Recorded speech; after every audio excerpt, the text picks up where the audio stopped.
যে ফুলের পাপড়ি দিয়ে যদি আপনি ইচ্ছা করেন হীরের কলিজাও কাটতে পারেন। কিন্তু যারা অবুঝ বান্দা হবে, কেউ যদি বুঝতে না চায়, আপনাদেরকে মেন করছি না, তাদেরকে বলে যে লফজে নরমে নাজুক বেআসর তাদের উপর আর কি, তার মানে বলে ফেলবো নাকি? এটা হচ্ছে যদি আমরা সবাই একসাথে থাকি তাহলে আমরা ফুলের পাপড়ি দিয়েও হীরের কলজা কাটতে পারবো ইনশাআল্লাহ। যদি আমরা ঐক্যবদ্ধ না থাকি তাহলে তলোয়ার দিয়েও আমরা ফুল কাটতে পারবো না বা তরমুজ কাটতে পারবো না।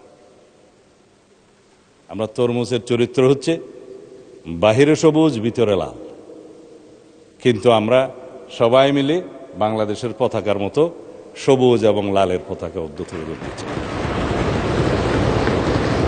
এটাও একটা শের হয়ে যেতে পারতো, আপনারা যেহেতু শুনতে চাইলেন না সেজন্য বললাম না আর কি।